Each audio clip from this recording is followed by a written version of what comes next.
Hey, Matt from Hidden Machine here. 2024 is officially over. It's all the way gone, and I'd like to take some time to look back at that year and to look forward a bit into what I hope to see in 2025. We'll be covering a lot of different topics here, but before I get too far into anything, I want to thank our channel members and Patreon supporters. Your continued support of Hidden Machine is so huge for us, and it really helps to keep things running smoothly over here. If you like what we do and have even $1 a month to contribute, consider checking us out on Patreon or look into our channel memberships. The first thing that I want to cover is what I'm going to be calling the 2024 Hidden Machine Awards. These awards are going out to games that were released in 2024 and have met the rigorous standards set by me, a gamer with really good taste. No, but in all seriousness, these are games that I just want to highlight and praise for a moment. There were so many good games released last year, and I'm still trying to catch up on my 2024 and, honestly, my 2023 and 2022 and 2021 backlogs. But I broke the games up into 3 categories, starting with my honorable mentions. These games aren't in the top tier for me, but are still well worth mentioning. These would include Dustborn, which I really enjoyed, but it was a flawed experience. However, almost every complaint that I had about the game was addressed in a recent update. I haven't replayed it yet, but I definitely will before too long. Maybe we'll even do a Yeah, I've Played episode on it. Legacy of Epstein: Foul Dreamer is a first-person collectathon full of really dumb jokes, and it's probably one of the funniest games I've ever played. I can't recommend it to everyone, but if you check out the trailer and it makes you laugh, then you'll probably like the game. And admittedly, I've been doing the Julio Epstein voice, the main character of the game there. I've been doing his voice all the time. The door to this metal house is locked. Oh, holy shaboogie. There's a skelly in here. Mr. Jackson, welcome to my wallet. I can't get enough of it. Balubo. This is a good list of games. That's not very good. I can do it better. But anyway, Devil's Hideout is a point-and-click adventure game from solo developer and publisher Cosmic Void, who has released at least 7 games over the past 5 years, with a new game called Neon Hearts City coming soon. Devil's Hideout is a cool little horror-themed adventure with some fun puzzles and great-looking pixel art. I would definitely recommend checking out their stuff. Dubio is a unique sort of puzzle platformer that I first discovered through a Steam Next Fest demo, which is still available to play. You play as a little ball who has to reach the goal in a series of courses. The game has simple, clean visuals with really satisfying mechanics. I would urge any puzzle game fans to give this demo a shot. Kong: Survivor Instinct is a cinematic action platformer, which I might have given a full award to, but I haven't had time to actually complete it yet. I'm not sure how the full game holds up, but I've really enjoyed playing through the first couple of levels. There are a bunch of other games that I really enjoyed, but did not find time to complete or play a significant enough portion of to feel like I can adequately critique them. These would include Arco, Judero, UFO 50, Among Ashes, Anomaly Agent, and The Night is Grey. These are all games that I'll likely cover more in depth in the future, especially Arco, Judero, and The Night is Grey. Those are really tight. UFO 50, I feel like everyone has already spoken about. Anomaly Agent, I've actually covered it in videos before. I just think it's really cool. And Among Ashes is great. I'd like to do a Yeah, I've Played on that with Jordan in the future if we can. But just know, it's a very unique survival horror game that really kind of flips the tropes and does some cool stuff with narrative that I don't want to ruin because there's a lot of really crazy surprises to find. Moving on to the next category, we have games that haven't yet received a full release, but are either in development with playable demos or available to purchase in early access. Cop Bastard is a game that I've been following for a couple of years now. The game feels like it owes a lot to action movies like Hard Boiled. The first version of the demo that I played was seriously lacking in polish, but a recent update to that demo brought it into a whole new tier for me. The game is probably still a year or more away from being finished or released, but the current demo is very promising and a lot of fun. I played the demo for Bloodshed just before it went into early access. We received a review key for the game, and within a week or so, I had completed all of the available challenges in the game. It's basically Vampire Survivors mixed with an old school first-person shooter, or a boomer shooter, if you will. I found the gameplay to be super satisfying, and the team behind the game seems to be dedicated to making it into something really great. I don't know if I can recommend buying it at this stage of development, only because there's so much more content planned for the game yet to be implemented. However, if it looks interesting to you, keep an eye on it and consider grabbing it when you think the time is right. Keep Driving is an upcoming game from the developer of Post Void.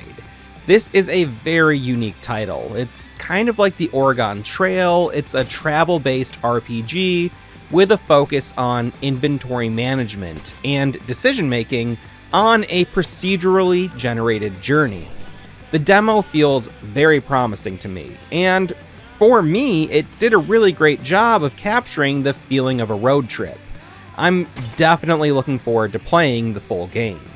Pull Stay is a unique beat-em-up with a tower defense sort of twist from a solo developer who has been documenting their progress on YouTube through videos and live streams. So this is a very cool game that is currently in early access. We received a review key in early 2024, and I had a great time playing through it. The ending really caught me off guard, and it brought the story to some very unexpected places. The developer is adding updates on a regular basis, a very regular basis, but the game is still a lot of fun, and it feels complete in its current state. So if you want to wait for the full game, go ahead, but if you're curious now, early access feels pretty damn good to me.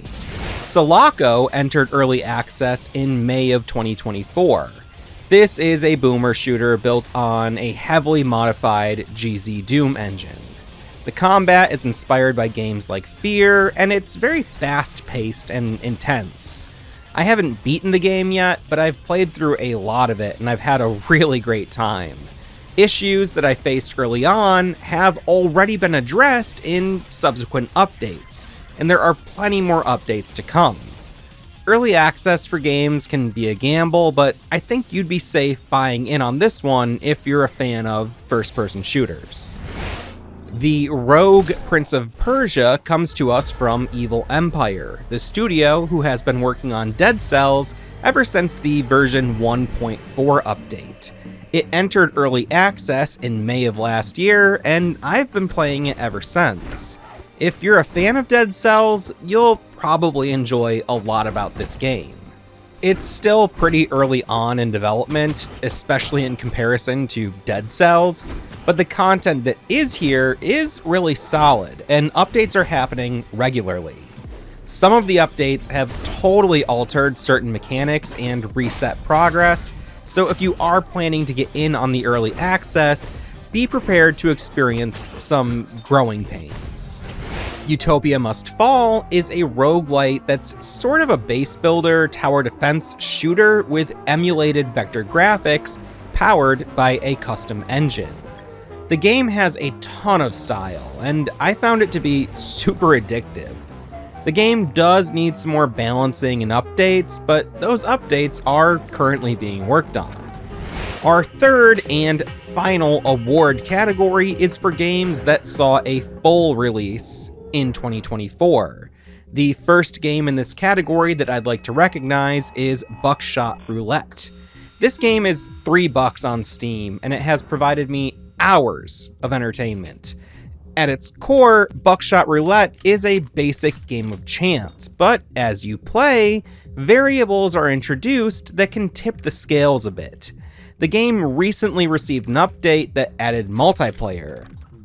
Now, I haven't been able to try that yet, but it seems to be going over pretty well with players. Thank Goodness You're Here is the second game from developer Cole Supper.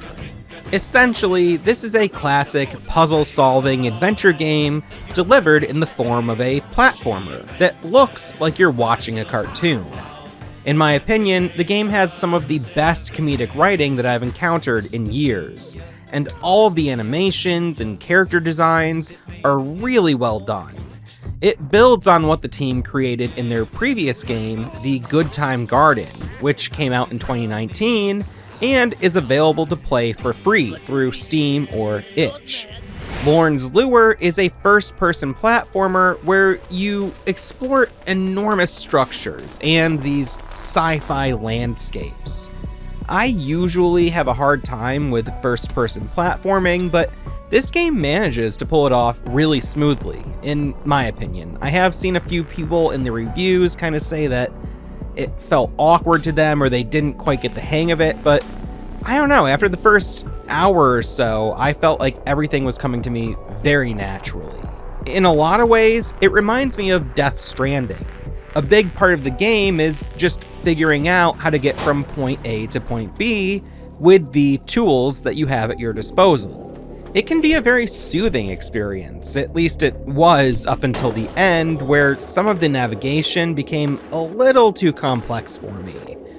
I wound up having to check a guide a few times to get through, but honestly, I was probably just being impatient, because as soon as I saw what they were doing in the guide, I go, oh, I could have figured that out, but I didn't. Anyway, the game has continued to receive good updates ever since it was first released, and the next big addition to the game will be modding tools. I'm really interested to see what people come up with once they get a chance to really crack into this game. Mouthwashing is a title that I was seeing a lot of chatter about online, but I pretty much went in totally blind. Honestly, I'm glad I did. If you're a fan of narrative-driven games and psychological thrillers and mysteries, you should probably just go ahead and play Mouthwashing. Don't even bother to look it up. This one is going to be most powerful when you just experience it for yourself. And I will say, this will be the topic of the next episode of Yeah, I've Played, so you can look forward to that. But don't watch our episode until you've played the game, okay? After the wild success of Vampire Survivors, there were countless games that attempted to iterate on its formula. I've played dozens and dozens of Survivors-likes since 2022, and for me, the best one by far has been Halls of Torment. This game spent a while in early access, but was fully released in 2024. The game plays just like you'd expect, but the real appeal here is the variety in character builds, the mysteries and challenges you can discover, and the retro PC game graphics. If you enjoyed Vampire Survivors and are looking for a similar thrill that has a bit more depth than your average Vampire Survivors clone, check out Halls of Torment. Apartment Story is presented as a feature-length game. Similar to Mouthwashing, this is the kind of game that you should just go into blind, and ideally, play through it in one sitting. This is another game that I want to praise, but I also don't want to spoil. So again, if you like unique, narrative-driven games and experiences, Apartment Story could be a real hidden gem just waiting for you to discover it. Sorry We're Closed is a game that I covered in depth in my review and analysis video. It's a classic survival horror game with a few twists. The combat feels like a mix between Resident Evil 4 and Killer 7. The game has really rich writing that explores a lot of themes that I haven't seen covered in any traditional survival horror games. There's a fair amount of decision making that leads to multiple endings, and the game is brief enough that multiple playthroughs shouldn't feel like a slog. The stylized visuals are a welcome break from the dreary graphics that many horror games seem to go for. The soundtrack is also worth noting, with some really fun compositions and a few very solid hip-hop tracks. Check out my full review if you want to learn more about Sorry We're Closed. Kill Knight really surprised me. I played the demo a little while before the full game was released, and although I liked it, I didn't really click with the gameplay. My impression of the demo was that it seemed like the kind of thing that someone could get a lot out of if they really took the time to master the combat. Well, we wound up receiving a review copy of the game, which pushed me to revisit the combat with a bit more determination. It took me about an hour to get really, into a good flow, but once I did, I was hooked. Kill Knight combines games like Doom Eternal and Hades to create a really intense third-person action game. It's not a roguelite. Instead, it has a series of increasingly difficult levels that the player is intended to complete on a series of increasingly difficult difficulty levels. As you play, you unlock new gear and weapons that modify the gameplay. Your main goal here is to compete on the leaderboard for high scores, but it's still a lot of fun even if you're not a high-ranking player. Cryptmaster is one of the most unique games that I've played in years. It's also one of the funniest and most well-written games that I've ever played. In the game, you play as a group of dungeon-crawling explorers who are being led by the Cryptmaster, a sort of omnipresent ghoul who acts as the narrator for your adventure. When you type a word, the Cryptmaster responds. In a different time, playing around with the Cryptmaster and just trying out different words could have been a whole game to itself, but there is so much more on offer here. On one level, this is a traditional dungeon crawler with first-person perspective and grid-based movement. The twist here, though, is that all of your attacks are performed by typing the names of those attacks, and you learn those attacks through a series of word puzzles. This concept applies itself to the rest of the game, which is sort of an adventure RPG where you walk around, talk to people, complete tasks, find items, eat bugs, and solve puzzles. There are all kinds of riddles and mysteries to solve, and it all has a really stylish presentation with memorable voice acting, great music, solid writing, distinct visuals. It's a really good game. I think this game works best with a keyboard, but it does also respond to voice commands. So I think that everyone should at least give this game a shot. It is something very special. Thronefall was a game that we covered in 2023 while it was still in early access, but it was officially released in October of 2024. This game was worked on by the same developer who brought us Will You Snail, a game that we covered back in 2022. Thronefall is self-described as a minimalist tower defense game. There are two phases, daytime and nighttime. During the day, you build up your defenses, and at night, you ward off waves of attackers. If you survive, you collect money that you then spend to beef up your castle. While some of the attacks your troops perform are automated, you directly control a single character who has access to a variety of special attacks and can lead groups of soldiers around the battlefield. There's a fair bit of strategy involved, and I had a lot of fun experimenting with different approaches to each level. I found the sound and visuals to be super satisfying, and the whole thing is just a really tight package. I don't usually go for strategy games, but the simplified mechanics here made the game a lot more accessible to me. It leans more on an arcade type feel rather than a hardcore strategy game type feel. Turnip Boy Robs a Bank is a game that we received a review key for, and I went in pretty skeptical. I had heard about Turnip Boy Commits Tax Evasion, which had come out in 2021, but I wasn't quite sure what these games were all about. Much to my surprise, it took me just a few minutes to become totally hooked on Turnip Boy Robs a Bank. The game is a twin-stick shooter with a unique twist on the roguelite genre. As the title would suggest, you are Turnip Boy and you're robbing a bank. You roll up to the bank, grab as much cash and other loot as you can, and then return to your getaway vehicle before it's too late. Then you arrive at your hideout where you plan your next attack on the bank.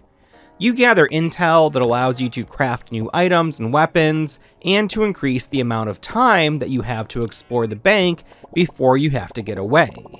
The bank itself turns out to be a very large structure full of different areas that each have their own NPCs with various side quests, unique loot, and bosses. While the bank is largely the same each time you return to it, there are elevators that I believe are randomized on each run. These bring you to smaller areas in the bank that are usually tied to specific side quests. The quests mostly consist of dealing with NPCs who want you to trade or return certain items, and finding these items really adds a nice extra layer to the exploration in the game. This is a direct sequel to the previous Turnip Boy game, and there seems to be a fair bit of lore and continuity stuff that went over my head while I was playing, but it didn't impact my enjoyment of the game at all, and it did push me to check out Turnip Boy Commits Tax Evasion. That game plays more like a light action RPG, maybe influenced more by old Zelda titles. Both games have a distinct sense of humor, and I found the comedy to be pretty well executed for the most part. I could see the humor not really landing with all players, but the gameplay in both titles is so well crafted that I think it's easy to look past. Turnip Boy Robs a Bank has way more depth than I could have imagined, and it's one of the few games that I felt compelled to try and complete 100% of. I'm still missing a few side quests, but I got quite a bit of enjoyment out of this game, and I would recommend it to almost anyone. Of course, I have to mention Balatro. I started playing this game in March of 2024, and it was just a few weeks after it launched on Steam.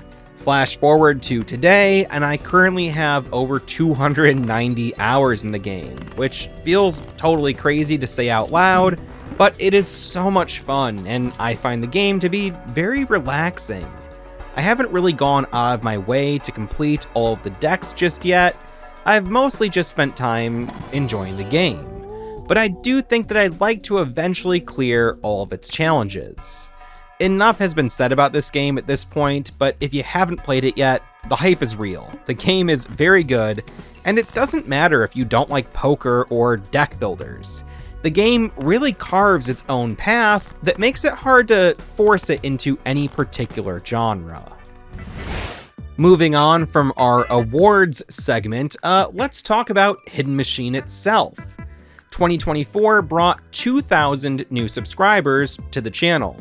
We actually had a net increase of exactly 2,000 subs, starting the year at 6,796 and ending at 8,796.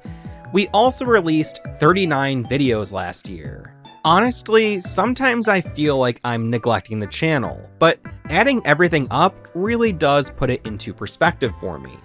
The videos we released this year totaled up to over 45 hours. Let's briefly go over what we published, starting with this interview with some of the members of the team behind Divine Frequency, a very unique FPS that will soon be entering early access. There's a free demo available right now on Steam that I would highly recommend to any fans of horror games or shooters. There were a few other interviews on the channel last year, including chats with veteran games journalist Stephen L. Kent, prolific game music composer Barry Leach, VR game developer Mo Eldawi, and Sean Wenham, the lead creative force behind Apartment Story. As a channel, I don't think we'll ever have too much of a strong focus on interviews, but we will definitely continue to publish at least a handful of them each year. Next up, I took a look at the then newly established connection between Alan Wake and Dead by Daylight. This was a really cool collab to see announced, but I've never really connected with the gameplay in Dead by Daylight, so this whole thing is kind of a blind spot for me in terms of Remedy lore, and a lot more developed after I published this video. I made a few other Remedy lore related videos last year, including this piece where I revisited some pre-release predictions that I had made about Alan Wake 2. I also made a video sharing some of my theories and predictions for Control 2, so we'll see how that shakes out eventually. The Rise of Alan Wake was a satirical little video that I made in the style of those tabloid celebrity exploitation takedown videos. The Night Springs DLC was covered in a video that I called Shining a Light on Night Springs, but I will be covering it again in even more depth when I eventually publish my full analysis of Alan Wake 2. The Remedy Entertainment Iceberg was a video idea that I had been mulling over for a while. This was very tongue-in-cheek for me. I don't really like iceberg videos. I've seen way too many of them that were clearly made by people who had no idea what they were talking about and probably just reading from Wikipedia. With this video, I try to focus more on Remedy as a studio and on unique facts about their games, rather than going into any sort of deep lore. I feel like a more lore-focused iceberg would be fun to make, but I wouldn't be surprised if there's already a really good one out there. Our last Remedy-focused video of 2024 was a look at the marketing efforts for the first Alan Wake game. In this video, I covered various ad campaigns, including a few that I hadn't seen anyone else ever post about. There was a very complex Alan Wake-related ARG in Poland that I was able to find some info on for this video. I really enjoyed researching this topic, and I plan on publishing some similar videos for other Remedy games in 2025. Cookie Cutter was the first game I did a review for in 2024. This is a really cool Metroidvania brawler full of hand-drawn animations and really fun level design. Even though the version I played through was a complete game, Cookie Cutter is still receiving updates, and it seems like the devs have a lot more they want to do with it over time. All in all, I wound up reviewing 100 games last year, but the majority of those were mini reviews that were published in videos where I covered a bunch of games at once. I go back and forth on how to name these videos. Sometimes they have a unique title, sometimes I put them in a numbered series of review roundups. In general, these videos don't get many views, but I still enjoy making them, and I hope that the people who do tune in can find out about some cool new games. My review videos for last year included what I'm playing lately, I played 9 recent demos, here's how it went, 63 new and upcoming indie games, here's what I'm playing lately, it's kind of the same title, and Hidden Machine Roundup number 8. Now, falling somewhere between a history lesson and a review roundup, The Weird World of Microgames was a piece that I did a lot of research for. The video takes a deep dive into the roots of microgames. The term, as we use it today, was popularized by the WarioWare series, but the inspirations for that series can be traced pretty far back. This was maybe my favorite Hidden Machine video of 2024, and I would love for more people to check it out. However, I understand that this is a pretty niche topic. Several of the games that I covered in the video seem to have absolutely no English language coverage online, so I can't be too surprised that people aren't rushing to look up this video. Aside from Cookie Cutter, I published only 2 other standalone reviews on the channel last year. These were for Dustborn and Sorry We're Closed. I actually plan on doing some kind of follow-up on Dustborn before too long, like I mentioned earlier. I'm not sure what that'll be, but The game has received a few significant updates, and from what I gather, there are even more to come. Sorry We're Closed is a game that I would love to cover on Yeah I've Played, but again, if you haven't checked it out yet, strongly recommend it. Very solid survival horror. Speaking of Yeah I've Played, that's our long-form discussion show. In it, Jordan and I both play a game in full and then come together to discuss it. This is the only show on the internet that will give you a nearly 5-hour-long video about a game like MDK2. In addition to that 5-hour-long video on MDK2, in 2024, we released episodes on Alan Wake 2, both the main game and the Lake House DLC, Her Story, Portal, Portal 2, Soma, Half-Life, Deadly Premonition, and Killer 7. To accompany our discussion on Deadly Premonition, I also made a brief video that has some tips for first-time players. Jordan and I also did one Let's Play style video for the channel in 2024. We played through the demo of Abathur, which is a really neat side-scrolling action game. We should probably go back in and play the full game now that it's out. Every season, I publish an update video on our main channel. These give a rundown of what we've accomplished over the past few months, as well as general updates on other things going on in our lives outside of Hidden Machine, or just things, kind of adjacent to the channel. Personally, I really like to hear more candid takes from people whose videos I watch. I think it's nice to learn a little bit more about their personal lives or who they are, and while these videos don't always get that many views, people have expressed their appreciation for them. So if you like these types of videos, I publish similar, shorter update videos more frequently over on our second channel, the Hidden Machine Annex. We also had 152 live streams on the channel last year, with each stream ranging from 1 to 4 hours. That's a lot of Hidden Machine. Between Jordan and I, we streamed dozens and dozens of games, including more Next Fest demos than I could ever recall, Death Stranding, Fallout, Fallout 2, Fallout New Vegas, Fallout 4, Fallout 76, Super Mario 64, Cryptmaster, Alan Wake 2, Soma, Glyphica, Half-Life 1 and 2, Chivalry 2, Super Mario Bros. 3, Balatro, and a lot more. Recordings of most of these streams are available on our second channel, the Hidden Machine Annex. Get over there. Lastly, I published my rendition of a song from the Dustborn soundtrack. In that game, you're traveling across the country under the guise of a touring punk band. I've always loved punk and hardcore music, so I was excited to hear some punk songs from the game.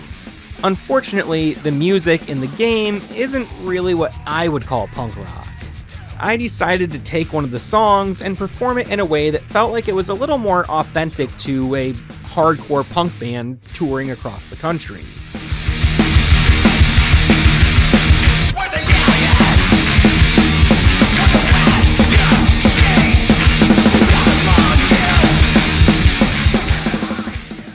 Recording and performing music is a huge part of my life.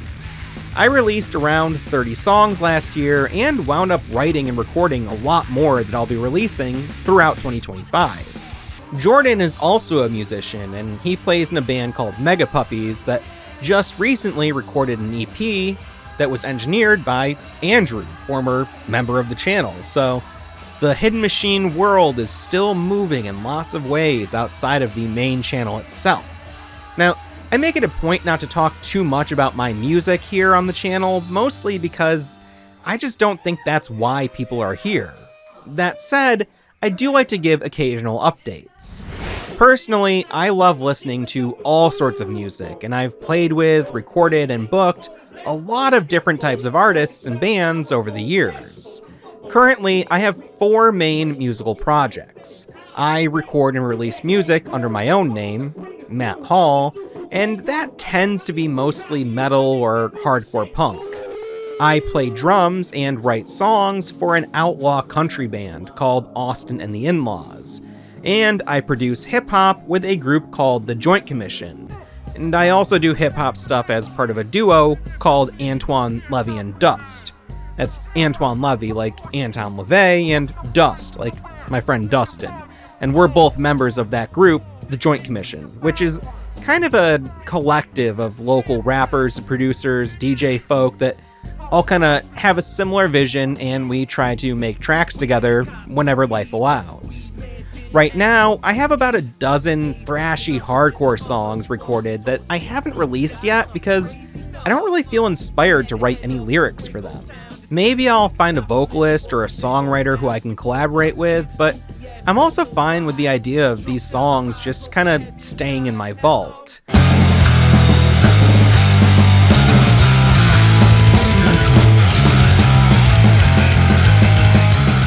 Lately, the thrill of working on stuff is just as satisfying as actually completing and sharing something, but I don't know how long that feeling will last. Last year, Austin and the In-Laws had a successful Kickstarter campaign to fund our first LP. The record is currently being mastered, and we should be sending everything off to the record pressing plant in maybe a month or two.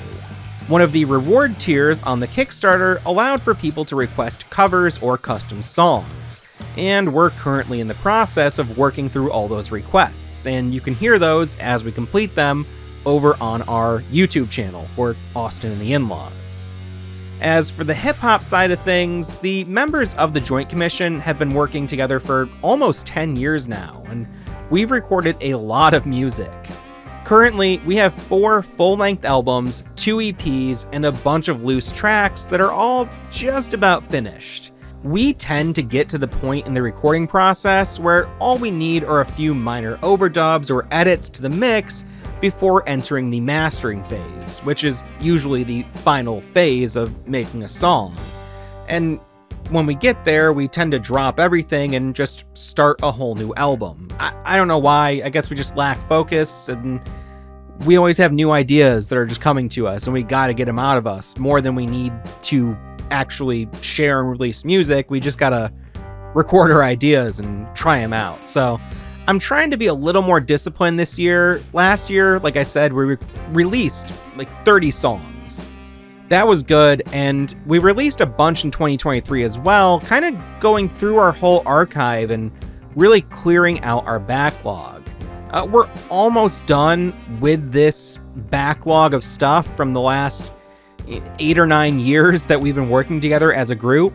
But we've also started a bunch of new records at the same time. So we'll see. My big goal for the Joint Commission and all my hip-hop stuff is to get all of our backlog totally out the door in 2025.